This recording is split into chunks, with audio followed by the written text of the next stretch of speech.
ஹாய்ங்க, இன்றைக்கி இந்த வீடியோவில் மில்லட் கிச்சடி தாங்க பண்ண போகிறேன். அதுக்கு நான் ஃபஸ்ட்டு ஓவர் நைட்டே மில்லட்டை ஊற வச்சுட்டேங்க. நான் இன்றைக்கி வரகு தான் எடுத்திருக்கேன். இது பார்த்திங்கன்னா அன்பாலிஷ்டு வரகு போல் இருக்குங்க. நல்லா ப்ரௌன் கலரில் இருந்துச்சு, லைட் ப்ரௌன் கலரில். இது ஓவர் நைட் நான் ஊற வச்சுருக்கேன். இது மார்னிங் பார்த்திங்கன்னா நல்லா ஊறிடுச்சுங்க. அது இந்த வரகுக்கு பதிலாக நீங்கள் குதிரைவாளி சாமை எது வேணால் எடுத்துக்கலாங்க, நல்லாயிருக்கும். இப்போ கிச்சடிக்கு தேவையான பொருளாக கட் பண்ணி வச்சுட்டேன்.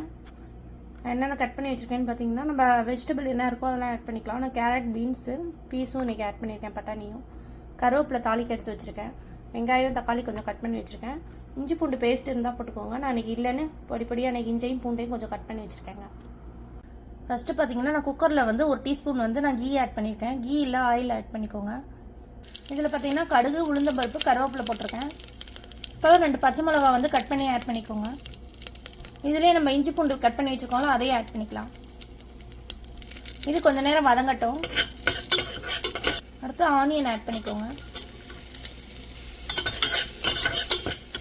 இதில் பார்த்தீங்கன்னா ஒரு பிஞ்ச் மஞ்சள் தூள் ஆட் பண்ணியிருக்கேன் கலருக்காக. இப்போ இது கொஞ்சம் வதங்கினோன்னா நம்ம தக்காளியை ஆட் பண்ணிக்கலாம். இப்போ இதில் வெஜிடபிள்லாம் ஆட் பண்ணிக்கலாம். இப்போ இது தேவையான உப்பு ஆட் பண்ணிக்கிட்டேன். நான் இப்போ கொஞ்சம் முந்திரி ஆட் பண்ணிக்கிட்டேன். முன்னாடியே ஆட் பண்ணியிருக்கணும், மறந்துட்டேன். இது ஆப்ஷனல் தான், வேணும்னா ஆட் பண்ணிக்கலாம். இப்போ நல்லா மிக்ஸ் பண்ணி விட்டுக்கோங்க. இப்போ இதுக்கு தேவையான அளவு தண்ணியை ஆட் பண்ணிக்கலாம். நான் இந்த சின்ன டம்ளரில் தான் 1 டம்ளர் வரகரிசி எடுத்திருந்தேன். ஸோ இதுக்கு நான் 3 டம்ளர் தண்ணி ஊற்றுறேன்.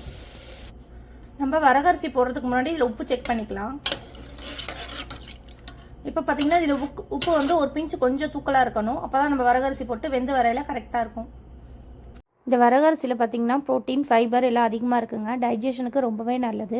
கிளைசமிக் இண்டெக்ஸ் பார்த்திங்கன்னா ரொம்ப கம்மியாக இருக்குது. ஸோ சுகர் பேஷண்ட்டுக்குமே ரொம்ப நல்லதுங்க. இதில் நிறைய விட்டமின்ஸுமே இருக்குங்க. இதை வச்சு நிறையா ரெசிபி நம்ம பண்ணலாங்க. நம்மளோட கிச்சடி பார்த்திங்கன்னா ரெடி ஆகிடுச்சு. இது ஒரு விசில் வச்சு 10 மினிட்ஸ் சிம் பண்ணி வச்சுருந்தேன். இதில் கொத்தமல்லி ஆட் பண்ணிக்கலாம். இப்போ இதை நம்ம ஒரு மிக்ஸ் பண்ணி வச்சுக்கலாம். எங்களுக்கு கொஞ்சம் குலைவாக இருந்தால் தான் பிடிக்கும். ஸோ நான் 3 டம்ளர் தண்ணி வச்சுருக்கேன். உங்களுக்கு கொஞ்சம் குலைவாக இல்லாமல் வேணும்னா கொஞ்சம் தண்ணி கம்மியாக வச்சு அதுக்கு தகுந்த மாதிரி வேக வச்சு எடுத்துக்கோங்க. இப்போ பார்த்திங்கன்னா நம்மளோட வரகரிசி கிச்சடி ரெடி ஆகிடுச்சு.